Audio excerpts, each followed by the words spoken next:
तो जो प्रसंग चल रहा है कि इस समय में जो पार होगे, झंझट मिट गया सदा का। ये समझ लो आपको कैद से छुटवाना है, जेल से। आपका मूल स्थान तो सतलोक में, जहाँ ठाठ से रहोगे। तुम इसको ठाठ मान रहे हो, व्यवस्था के कारण इसी को आपने ठाठ मान रखे, ये सुख नहीं है। तो वहाँ जाने के बाद फिर आपको सुख होगा सदा के लिए, फिर कभी लौट कर यहाँ नहीं आओगे, झांको भी नहीं। एक भक्त ने प्रश्न किया कि हम पहले भी वहीं थे, हमने गलती की, और यदि हम फिर गलती कर देंगे तो फिर यहीं आएंगे। बताओ। अरे तुम वहाँ पहुँचो तो एक बार जाकर देखो, फिर गलती कर दोगे तुम। जैसे किसी रास्ते से कोई व्यक्ति गया है, जा रहा है, और उसको आगे जाके ठगों ने, डाकुओं ने पीटा, लूट लिया, कपड़े भी उतार लिए और जूते मार कर वापस कर दिया। क्या फिर कभी वो गलती करेगा उस रास्ते जाने की? सपने में भी ना करे। तो इस काल ने हमारे लत्ते तार लिए, हमारी सारी पूंजी नाश करवा दी। तो फिर दोबारा यहाँ के हम परिचित हो गए, यहाँ के क्या सुख है। तो इधर तो देखें भी को ना, आन की तो बात दूर है। वहाँ गलती होली छो होली, बागे गलती कौन करेगा, ऐसे नालायक कौन है। तो पुण्यात्माओं, अब ऐसे ऐसे अज्ञान से भरे हैं भक्त। एक को मैंने कम से कम 1.5 घंटा ज्ञान सुनाया। पहले की बात है, शुरू में जब स्टार्ट किया ये अनमोल वचन, वो सुनता रहा, कहने लगा, भाई ऐसे है भगत जी, बात तेरी लागे सच्ची, पर आज तक मैंने कभी सुनी नहीं किसी से। सतलोक में ऐसा है, सुख है, और मैं हूँ पक्का धुन का, और मैं नाम लो नहीं। जब शुरुआत सी करी थी हमने, मैंने कहा अभी क्यों नहीं ले, जब ज्ञान सच्चा आपने मान लिया। कि इसलिए ना लूँ कि आज तक किसी ने पहले बताया नहीं, और मैं हूँ पक्का, जिस काम का लगा करूँ मैं अधूरा नहीं छोड़ता। और कहीं मैं सच्ची भक्ति कर वहाँ पहुँच जाऊँ, मैंने कोई भी ना पावड़े, वहाँ पर मुझे कोई ना मिले, मेरा जी नहीं लग गए, मैं ना जाऊँ वहाँ पर। फिर मैंने उसको कहा भी यहाँ तू क्या पाएगा, फिर कल न गधा बन गया, कुत्ता बन गया, तो यहाँ के टिंडे लेगा। ने बोला कोई बात नहीं, यहाँ घूमते फिरते दिखे जाएंगे, दिल लगा रहेगा। तो हमारी बुद्धि इतनी स्लिप होगी और हम इतने इस गंदे लोक में इतने रच गए।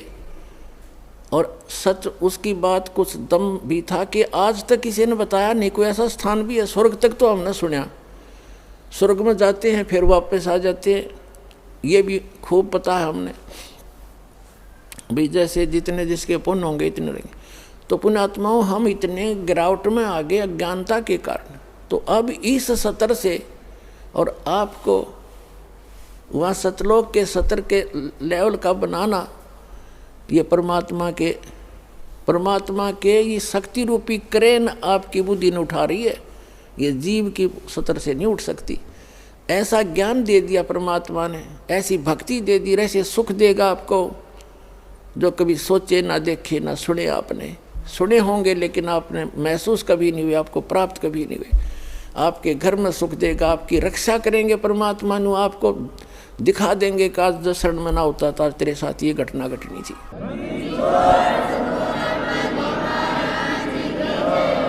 तो फिर अपने आप मान लेंगे कबीर इज गॉड। कबीर तो गॉड है ही है, लेकिन हम आपको गॉड को गॉड ही सिद्ध करने के लिए दास ने इतनी मेहनत और प्रयत्न, इतने प्रमाण दिखाने पड़ते हैं। तो प्रसंग है ये कि इस समय में जो पार होगे, हजारों वर्ष चलेगा ये ज्ञानी, पूरी पृथ्वी पर होगा, और सभी ये बकवाद छोड़ देंगे। मांस खाना, शराब पीना, तंबाकू प्रयोग करना, चोरी जारी, ठगी, बकवाद, हेरा फेरी, सारा दिन कर्म फोड़े। और किसके लिए? 2 रोटी के लिए। और धन जोड़े, बैंक बैलेंस बनावे, और कल मृत्यु हो जा, फिर कहाँ जाओगे? गधे बनकर धक्के खाओगे। तो ये ज्ञान होगा तब भय बनेगा, और भय बिन भक्ति बनती नहीं। तो जैसे फिर क्या होगा, कुछ वर्षों के बाद जो व्यक्ति पार हो गए और जो बीच में स्लिप कर गए वो नहीं पार हो पाए, लेकिन गुरुद्रोही नहीं बने। गुरुद्रोही जो बनेगा उसको भगवान साथ नहीं देगा। सतगुरु से, वैसे तो गुरु से विमुख होगे तो भी हानि घनी होगी, और गुरुद्रोही की को तो परमात्मा कहते हैं असंग जन्म तक फिर मनुष्य जीवन ही नहीं मिलेगा। अब गुरु विमुखा, गुरु जी से विमुख जो होगे, विमुख का अर्थ होता है साधना को छोड़कर, और तो साधना करे नहीं सकता आदमी जो इस ज्ञान को समझ लेगा। वो भक्ति यहाँ से चलेगा, भक्ति नहीं कर सकता, और अब बकवादों में लग जा दूसरी बात। इससे क्या होता है कि कुछ दिनों में आपको इतना सुख देगा ये परमात्मा, आप पुराने दुखों को भी भूल जाओगे। और जब ज़्यादा सुख हो जाता है तो आदमी भगवान से विमुख अवश्य होता है। तो ये सावधानी बरतनी है कबीर साहब इसके। अब कुछ परमात्मा आपको क्या करेंगे, आपको थोड़ा बहुत कष्ट बनाए रखेंगे ताकि आपको पुराने दुख भी याद आए जा। ऐसा दुख नहीं देंगे जो आपको घनी हानि कर जा, पर थोड़ा बहुत आपके हृदय में ये बना रहेगा कि ये थोड़ा बहुत, ज़्यादा नहीं होने देंगे। किस लिए करेंगे? कबीर साहब कहते हैं, कबीर सुख के माथे पत्थर पड़ो, जिस ते नाम हृदय ते जावे, और बलिहारी उस दुख के जो पन पल नाम रटावे। परमात्मा ने कहा भगवान इसे सुख का आग लगे जो आपसे दूर करे, और ऐसा दुख हमें दिए रखना मेरे दाता जिससे आपकी याद बनी रहे। इतना कष्ट आपको अवश्य देगा। ये एक परमात्मा का फार्मूला है, नहीं तो आप भूल जाओगे भगवान को। ये आपके लिए वरदान बना रहेगा, ये सत्कर मानना। किसी भी प्रकार का देवों से सारे शरीर में थोड़ा बहुत रह के ठूठा, बाकी हानि नहीं होने देगा, आपकी भक्ति सुचारू करवाओगा। और जो गुरु जी से विमुख हो जाते हैं, नाम छोड़ जाते हैं, अब जैसे आप नाम से जुड़े हुए हैं, कोई गलती भी करोगे आपने ऐसा झटका देगा परमात्मा, आप कांप जाओगे, दोबारा उस गलती को करो नहीं, गिर आकर माफ़ी मांगोगे, दोबारा उपदेश लोगे, कनेक्शन जुड़वाओगे। और जो क्या करते हैं, जैसे 2-3 बार नाम खंड कर दिया और फिर जानबूझ के भी कर, मजबूरी में हो जा, अज्ञानता से हो जाता है, उसका विकल्प है दोबारा दीक्षा ले लीजिए, आपका कनेक्शन कट गया, दोबारा जुड़वा लीजिए, अपना अक्षमा याचना करें 100 बार। और जानबूझ कर गलती करोगे फिर आप विमुख हो गए भगवान से। आप बेशक गुरुद्रोही नहीं हुए तो धीरे धीरे क्या होगा, आपका कनेक्शन कट गया।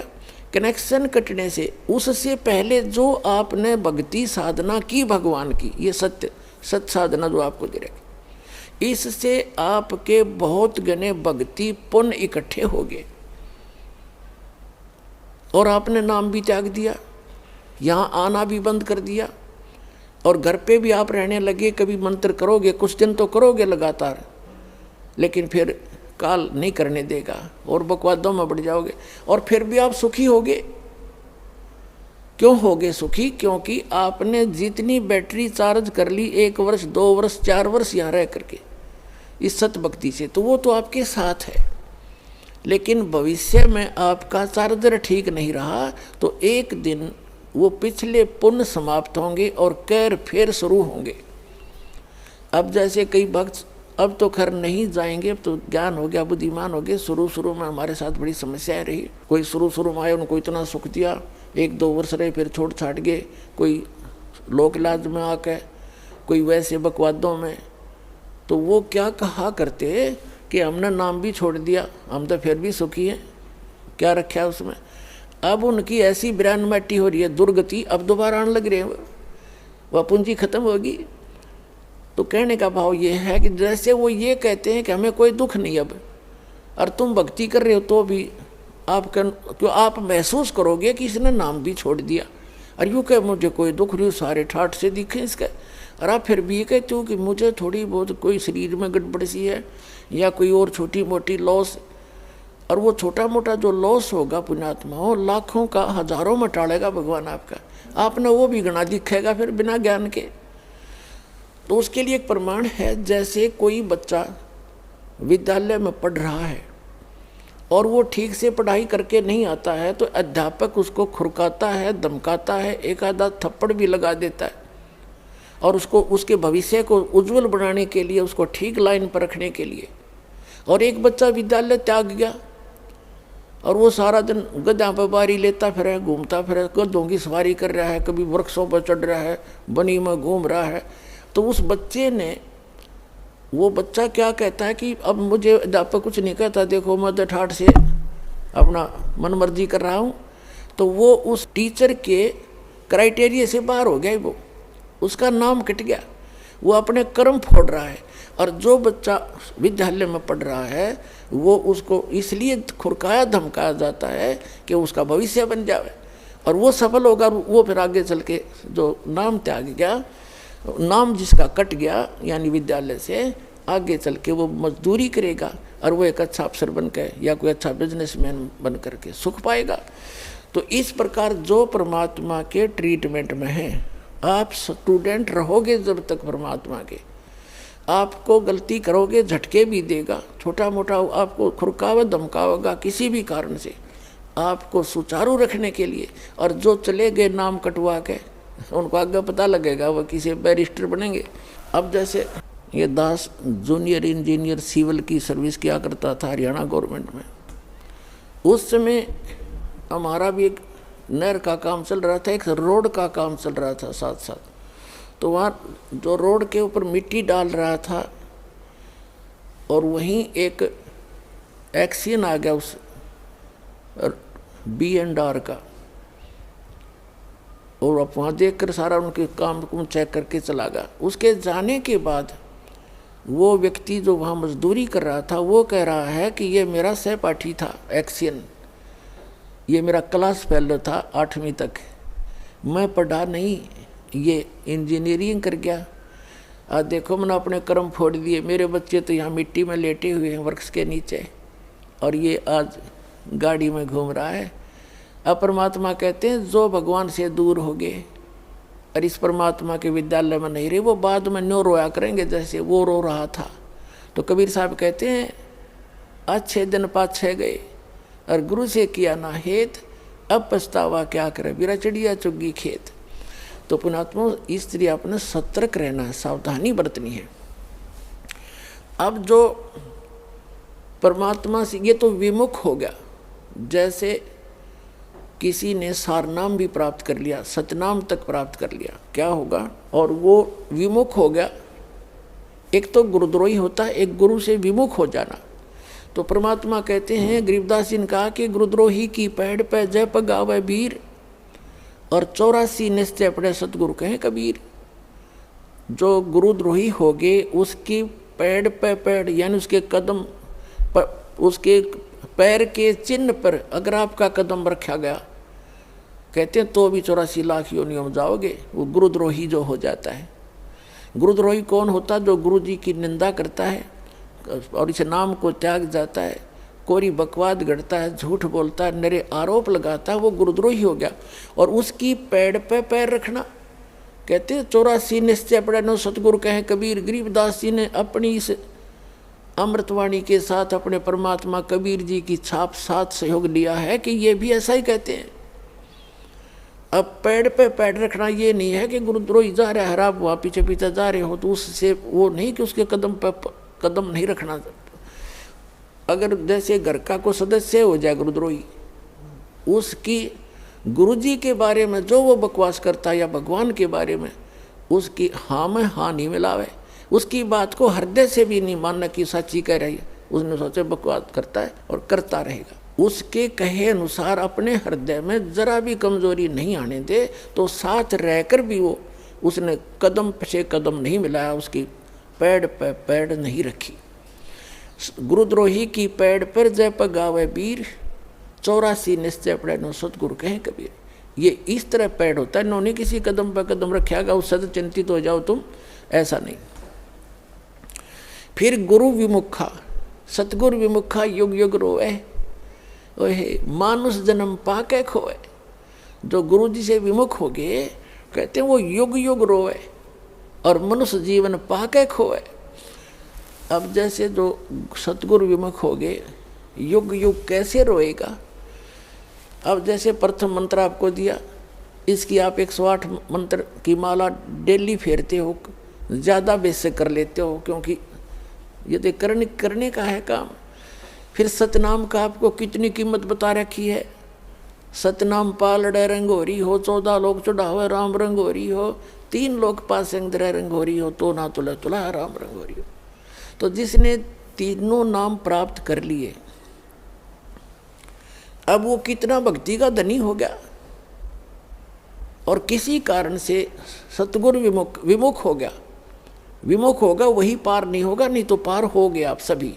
तो विमुख हो गया तो क्या होगा उसके साथ, वो काल की जकड़ में पुनः आ गया वो। फिर अब उस काल उसको कैसे खिला खिला के मारेगा।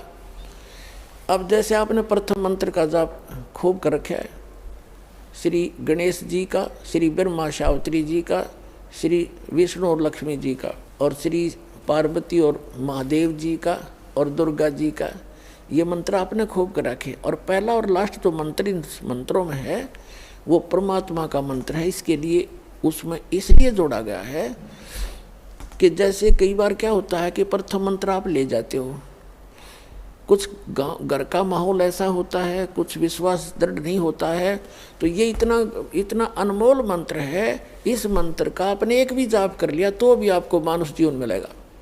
ये सत्कर मान लिया, मृत्यु होगी घर छोड़ गए, यानी इस नाम के लेने से। और विश्वास दृढ़ हुआ नहीं, मंत्र जरूर कर लिया, क्योंकि नाम लेगा यहाँ रहेगा 1-2 दिन तो ठीक से, घंटे 2 घंटे तो मंत्र वो करता ही है। और फिर घर जाकर क्या होता है, कोई न कोई अविश्वास पैदा कर देता है, कोई रिश्तेदार आकर उसको ऊपर के में वार कर धर देगा, वो हमारा नाम खंड हो गया, उससे कुछ होना ही नहीं था, तो उसको ऐसे हानि हो जाती है, उसकी मृत्यु हो जाती है। तो मृत्यु भी होगी तो भी मानव शरीर मिलेगा और फिर अच्छे घर में जन्म देगा, क्योंकि सभी आत्मा उस परमात्मा की है। तो यहाँ से उपदेश लेकर इंसान जो मार खाते हैं वो परमात्मा पर विश्वास ना करके, मर्यादा भंग करके, उनको हानि हो ही जाती है। लेकिन इस नाम का बेनिफिट भी उनको भी मिलेगा जैसा उन्होंने किया उस सत्र का। अब क्या होगा, जैसे ये बीच के 5 मंत्र हैं, इस प्रथम मंत्र के अंदर, प्रथम दीक्षा मंत्र के अंदर जो बीच के 5 नाम हैं, इनमें इन भगवानों के मंत्र हैं। और इनकी इतनी कमाई हो जाती है, जब आप शरीर छोड़कर जाओगे आपको पहले गणेश जी के लोक में रखेंगे और वहाँ आपके अंदर बहुत सी सिद्धियाँ होंगी, आप वहाँ गण बन जाओगे। और गणेश गणों का ईश उनका स्वामी है। वहाँ बहुत ठाठ होंगे आपके बहुत से, वहाँ अपनी पूंजी को वहाँ नष्ट करोगे। उस प्रथम मंत्र गणेश वाले मंत्र, गणेश जी वाले मंत्र की कमाई को वहाँ नाश करोगे। वहाँ जब पल्ला खत्म हो लेगा, आपकी पूंजी माइनस हो जाएगी, उसके बाद आपको ब्रह्मा और सावित्री के लोक में प्रथम मंत्र की पुण्य कमाई के साथ वहाँ भेजा जाएगा। वहाँ जाकर नैश्रित आपका ऐसे ही देव घर में जन्म होगा, फिर आप वहाँ कर्म पूरे करोगे, अपने ठाठ वहाँ भोगोगे। वहाँ भी रेस्टोरेंट हैं और आपकी कमाई के कुछ चार्ज लेते हैं ये सब। वहाँ जब आपकी पुण्य समाप्त हो जाएगी, वहाँ से फिर विष्णु जी के लोक में भेजा जाएगा। और फिर वहाँ से जब आपके पुण्य समाप्त होंगे, फिर आप शिव जी के लोक में भेजे जाओगे। जब आपके वहाँ पुण्य समाप्त हो जाएंगे ये भक्ति के, फिर आप दुर्गा जी के लोक में भेजे जाओगे। वहाँ जब समाप्त हो जाएंगे, जिसने प्रथम मंत्र का रखा है, सतनाम भी ले रखा है, तो उसके बाद क्या होगा, सतनाम के प्रथम मंत्र जो ब्रह्म का मंत्र है, फिर आप ब्रह्म लोक में जाओगे। और वहाँ इनसे ज़्यादा सुख है या बकवाद ज़्यादा है, वो एक अच्छा रेस्टोरेंट है। इन अन्य जैसे एक तो हिसार और रोहतक में रेस्टोरेंट हो, एक दिल्ली में वो कैसटार बोल रहे हैं वो हो, तो उसका खर्चा भी ज़्यादा, उसमें बकवाद भी ज़्यादा, उसमें सुविधा भी ज़्यादा, लेकिन उसका खर्चा भी अधिक ही होता है, उसका चार्ज भी अधिक होता है। तो ब्रह्मलोक में वही जा सकता है जिसके पास ही प्रथम मंत्र ओम नाम का जाप की श्रद्धा से भक्ति की हुई हो, तो फिर वो रहेगा ब्रह्मलोक में। और फिर जो दूसरा मंत्र है सतनाम के अंदर, जो दूसरा मंत्र है जो श्वास उश्वास से जो आपको दिया जाता है, उसकी कमाई को इसने वहाँ एक बना रखा है नकली अलखलोक, नकली सतलोक। उस सतलोक में रखता है ये। ब्रह्मलोक उनसे हटकर है, जो महाइंद्र का लोक है, वो ब्रह्मलोक का वो पोर्शन है जहाँ ये ब्रह्म के ओम नाम की जाप की कमाई वाले हंस वहाँ रहते हैं।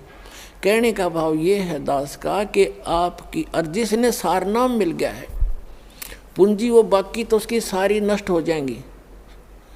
सारनाम जिसको मिल गया है और आपको याद आ गया उस समय भी, यदि पहले याद आ जाता है, जैसे आप गणेश जी के लोक में गए या विष्णु जी के लोक में गए और वहाँ जाते ही आपको याद आया कि मैं तो गलत होगी, यहाँ तो मेरी सारी पूंजी नाश होएगी, रोज की उनको दिखाई देती है बैंक बैलेंस, जैसे जैसे पैसे निकालते हो और उसमें डेली निकल आ जाती है रिपोर्ट, ऐसे वहाँ डेली चलता आपका इतनी पूंजी खत्म होगी, इतनी आज इतनी, आज इतनी, आपने इतना खर्चा कर दिया।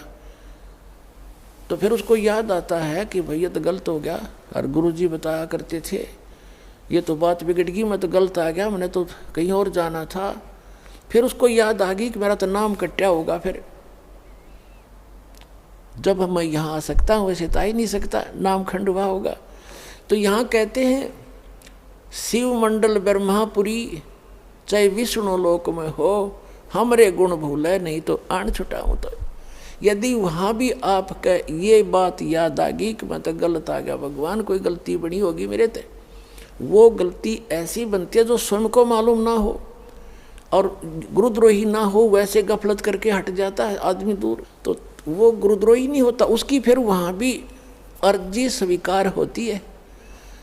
तो परमात्मा वहाँ पहुँच जाते हैं और उस लोक में जाकर वहाँ के प्रधान से कहते हैं छोड़ इसको, ये हमारा भक्त है, तुम कैसे ले आए इसको?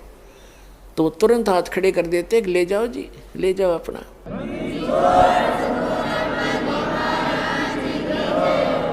लेकिन उस नालायक ने काम कितना बिगाड़ लिया, अब उसको कहाँ रखेंगे भगवान? इस एक ब्रह्मांड, प्रत्येक ब्रह्मांड के अंदर मालिक ने अपना एक राजदूत भवन जैसे होता है ना, प्रत्येक कंट्री का, प्रत्येक कंट्री में, प्रत्येक देश का, प्रत्येक देश में, ऐसे मालिक ने ऐसा गुप्त स्थान बना रखा है वहाँ पर। और वो इनका भी समझ में नहीं वो है क्या चीज़, तो वहाँ ले जाकर स्टॉक रख देते हैं बीज रूप में, बोरी की बोरी भरी धरी है वहाँ पर। अब वो जो इस कलयुग के अंदर रह गए हुए और फिर उनका, क्योंकि काफ़ी दिन के बाद पहले तो यहीं ठाठ दिखेंगे, उसमें फिर मृत्यु होगी, इतना बहुत देर हो चुकी होगी और ये भक्ति युग समाप्त हो चुका होगा, कलयुग का अंतिम चरण प्रारंभ हो चुका होता है। तो अगर उससे पहले याद आ जाती, दोबारा जन्म देते हैं परमात्मा, यहीं पटक देते हैं फटाफट और शुरुआत कर देते। और जो बाहर रह जाते हैं उनमें वो फिर क्या होता है, वहाँ स्टॉक रखा भगवान ने, और अब जो वो 4 युग तक उन वहीं बंद रहेंगे, उनको मालिक एक आध को बेसिक जैसे कुछ एक को कलयुग में भेज देता है, फिर उनको शुरुआत हो जाती है धीरे धीरे, फिर उनकी संतानें बढ़ती हैं, उन भक्ति बीजों के घर पर ही परमात्मा उन स्टॉक को अब भेजेगा आपके घर, जो किसी युग में, सतयुग में उन्होंने भक्ति की थी। तो इतना समय और लेट हो गए वह, और अब शुरू होगा, अब फिर भी गलती खा सकते हैं ऐसे नालायक। तो कहने का भाव आपको सतर्क करना चाहता है दास कि असंख्य युगों के बाद ये दाव लगा है। गरीबदास जी कहते हैं ये संसार समझदा नहीं, कहंदा श्याम दोपहरे नो, गरीबदास ये वक्त जाते रोगे इस पैरे नो। ये हाथ से छूट गया ये गोल्डन चांस, फिर रोया करोगे इस वक्त को, ये हाथ नहीं आओगा।